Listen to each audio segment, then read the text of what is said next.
اگلا مرحلہ سٹارٹ ہو جاتا ہے موت کے بعد کا مرحلہ. وہ ہے کیا؟ وہ ہے قبر کی زندگی. قبر کی زندگی جو ہے، عثمان رضی اللہ عنہ اکثر قبرستان جب جایا کرتے تو قبر کے پاس کھڑے ہوتے تھے تو اتنا رویا کرتے تھے کہ رو رو کے ان کی داڑھی تر ہو جاتی تھی. تو کچھ صحابہ ان سے پوچھا کرتے تھے کہ آپ آخرت کا تذکرہ سن کر اتنا نہیں روتے جتنا آپ قبر کا تذکرہ ہوتا ہے اور قبر کو دیکھ کے روتے ہیں. تو انہوں نے فرمایا کہ قبر آخرت کی منزلوں میں سے پہلی منزل ہے. جو اس میں کامیاب ہو گیا وہ آگے بھی کامیاب ہو جائے گا، اور جو اس میں پکڑا گیا اس کی آگے بھی پکڑ ہوگی. تو اس لیے قبر جو ہے، اب اگلا مرحلہ کیا ہے قبر کا. پہلی چیز ہماری ریکوائرمنٹ کیا ہے کہ موت کے وقت اللہ تعالیٰ ہمیں کلمے کی توفیق عطا فرمائے، زبان پہ کلمہ جاری ہو. دوسری ہماری ضرورت کیا ہے کہ جب قبر میں ہم سے سوال کیے جائیں گے، 3 سوال ہوں گے، تو ہمیں ان 3 سوالوں کا جواب صحیح ہونا چاہیے. پہلا سوال کیا ہوگا؟ تمہارا رب کون ہے؟ من رب کا، تمہارا رب کون ہے. دوسرا سوال تمہارا دین کیا ہے. تیسرا سوال نبی صلی اللہ علیہ وسلم کے بارے میں. اب آپ سوچئے سبحان اللہ، یہ 3 اتنے اہم سوال ہیں مرنے کے بعد. کیا آج تک ہم نے کوئی بیٹھ کے سوچا کہ ہم سے جب یہ سوال ہوگا کہ تمہارا رب کون ہے تو کیا ہم نے اس چیز کی تیاری کی ہے؟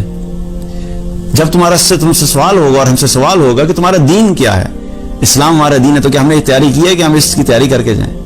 آپ دنیا میں آپ دیکھیے کہ ہم جو ایجوکیشن حاصل کرتے ہیں، ہم اس لیے ایجوکیشن حاصل کرتے ہیں کہ ہمارا جو الٹیمیٹ ڈگری ہے وہ ہمیں مل جائے. اس کے لیے ہم 16 سال 18 سال کی ایجوکیشن حاصل کرتے ہیں کہ ہم دنیا کی زندگی میں کامیاب ہو جائیں. لیکن یہ 18 سال کی ایجوکیشن، بچپن سے لے کے جب 18 سال ہم پورے ایجوکیشن کے گزارتے ہیں، تو اس میں سے کوئی بھی کتاب ہمیں اس چیز کی تیاری کے بارے میں نہیں بتاتی کہ جب قبر میں تم سے 3 سوال ہوں گے تو اس وقت ان 3 سوالوں کی تیاری کیسے کرنی ہے. ہمیں اپنی زندگی کی تیاری کی تو فکر ہے، لیکن قبر میں جو 3 سوال ہوں گے اس کے بارے میں ہمیں کوئی بھی چیز نہیں بتاتی. اس کی تیاری ہم نے خود کرنی ہے.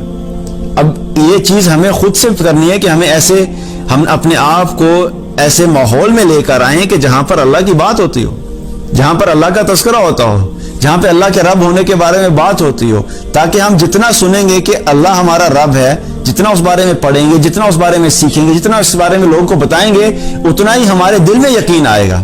کیونکہ وہاں پر صرف رینڈملی ہر بندہ نہیں بس زبان سے بول دے گا بھائی، کیونکہ یہ تو بیسک سوال ہے.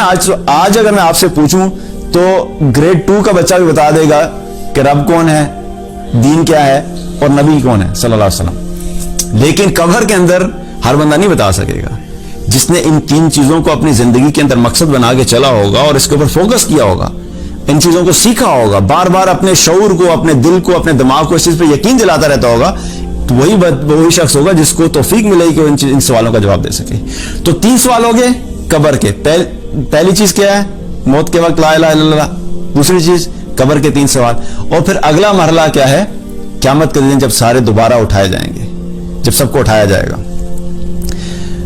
اس وقت 5 سوال کیے جائیں گے. حدیث کا مفہوم ہے، آپ سے فرمائے ہر شخص سے 5 سوال ہوں گے. کوئی بھی شخص اس وقت تک اپنی جگہ سے ایک قدم بھی نہیں ہلا سکے گا جب تک کہ وہ 5 سوالوں کا جواب نہ دے دے. پہلا سوال کیا ہوگا؟ تم نے زندگی کہاں گزاری؟ یہ زندگی اللہ کی امانت ہے. یہ جو زندگی اللہ نے دی ہے اللہ کی امانت ہے، اللہ نے کسی مقصد سے دی ہے. اگر اس زندگی کو ہم نے اپنی خواہشات کے مطابق گزارا، اللہ کو چھوڑ دیا، اللہ کے دین کو چھوڑ دیا، اور آخرت کی فکر کو چھوڑ دیا، آخرت کی تیاری کو چھوڑ دیا، تو یہ ساری زندگی اگر ہم نے خوشیوں میں بھی گزاری تو آخرت میں ناکامی ہوگی اگر ہم نے اللہ اور اللہ کے رسول کی اطاعت نہیں کی. تو پہلا سوال زندگی کہاں گزاری. دوسرا سوال جوانی کہاں گزاری. اب دیکھا جائے تو جوانی بھی زندگی کا حصہ ہے، جوانی کو زندگی سے باہر تو نہیں ہے نا، لیکن جوانی کے بارے میں خاص طور پہ کیوں سوال کیا جا رہا ہے؟ کیونکہ جوانی ایسا وقت ہوتا ہے کہ جب اللہ کی طرف سے انسان کے پاس فزیکل انرجی بھی ہوتی ہے، ذہنی طور پہ بھی انسان بہت تیز ہوتا ہے، شارپ ہوتا ہے، انسان کے پاس فائنینشیل بھی بہت ساری چیزیں ہوتی ہیں، تو تمام چیزیں انسان کے پاس پیک پہ ہوتے ہیں جوانی میں. وہ جوانی اگر آپ نے اللہ کے دین کے لیے نہیں لگائی اور اللہ کی اطاعت میں نہیں لگائی تو وہ جوانی بھی قیامت کے دن باعث حسرت ہوگی کہ ہم نے اپنی زندگی کو اور اپنی جوانی کو کیوں ضائع کر دیا. کیونکہ اسپیسیفکلی یوتھ کے پوائنٹ آف ویو سے اور جوانی کا جو ہے سوال کیا جائے گا. تیسرا سوال مال کیسے کمایا، رزق حلال کا بھی سوال ہوگا. آج تو بس مال کے نشے میں لوگ کیا کرتے ہیں, بس مال چاہیے, حلال طریقے سے آ رہا ہے یا حرام طریقے سے آ رہا ہے کسی کو کوئی فرق نہیں پڑتا, بس مال زیادہ چاہیے, کیونکہ زیادہ کی ہوس اور لالچ اتنی زیادہ ہے کہ یہ بھی بھول جاتے ہیں کہ حلال کمانا ہے کہ حرام کما رہے ہیں. اس کا بھی سوال ہوگا کہ مال تم نے کیسے کمایا, اور پھر اگلا سوال کیا ہے, مال کہاں خرچ کیا. کمایا تو حلال طریقے سے تھا, خرچ کر دیا حرام جگہوں پہ, اپنی عیاشیوں پہ لگا دیا, تو اس کا بھی سوال ہوگا. اور پانچواں سوال کیا ہے کہ جو علم تمہیں دیا گیا تھا اس کے مطابق کتنا عمل کیا. آج کے دور میں خاص طور پہ, ویسے تو سارے دور میں ہی یہ چیز بالکل اتنی ہی امپورٹنٹ ہے, لیکن آج کیوں زیادہ امپورٹنٹ ہوگی ہے کہ آج سے 15-20 سال پہلے اگر آپ کو کسی چیز کو ڈھونڈنا ہے, اس کے بارے میں پڑھنا ہے, تو آپ کے پاس آپشن کیا ہوتے تھے, کسی لائبریری میں جائیں گے, کسی علم والے کے پاس جائیں گے, سیکھیں گے, تو تھوڑی محنت کرنی پڑتی تھی, مشقت کرنی پڑتی تھی. آج تو مسٹر گوگل نے ہر چیز ہی ایکسیسیبل کر دی, جو چیز آپ نے ڈھونڈنی ہے جسٹ گوگل اٹ, گوگل کیا مل گئی. اب اتنی ساری انفارمیشن اویلیبل ہے کہ ہر انسان کے پاس انفارمیشن ہے. تو قیامت کے دن یہ سوال ہوگا کہ اب اتنا ساری جو انفارمیشن اویلیبل ہے اور علم ہے, جو کچھ تم پڑھ رہے ہو, جو کچھ تم شیئر کر رہے ہو, اسلامک پوسٹ آتی ہیں شیئر کرتے ہیں, بہت اچھی بات ہے, شیئر کرنی چاہیے, لیکن وہ کیا ہو رہا ہے کہ سب چیزیں جو آپ لے رہے ہیں تو اس کا مطلب ہے کہ آپ وہ سیکھ بھی رہے ہیں, آپ خود بھی پڑھ رہے ہیں, اور جو چیز آپ نے پڑھی, جو علم آپ نے حاصل کیا, قیامت کے دن سے سوال ہوگا کہ جب تم نے پڑھا تھا اور جب سیکھا تھا تم نے خود کتنا عمل کیا.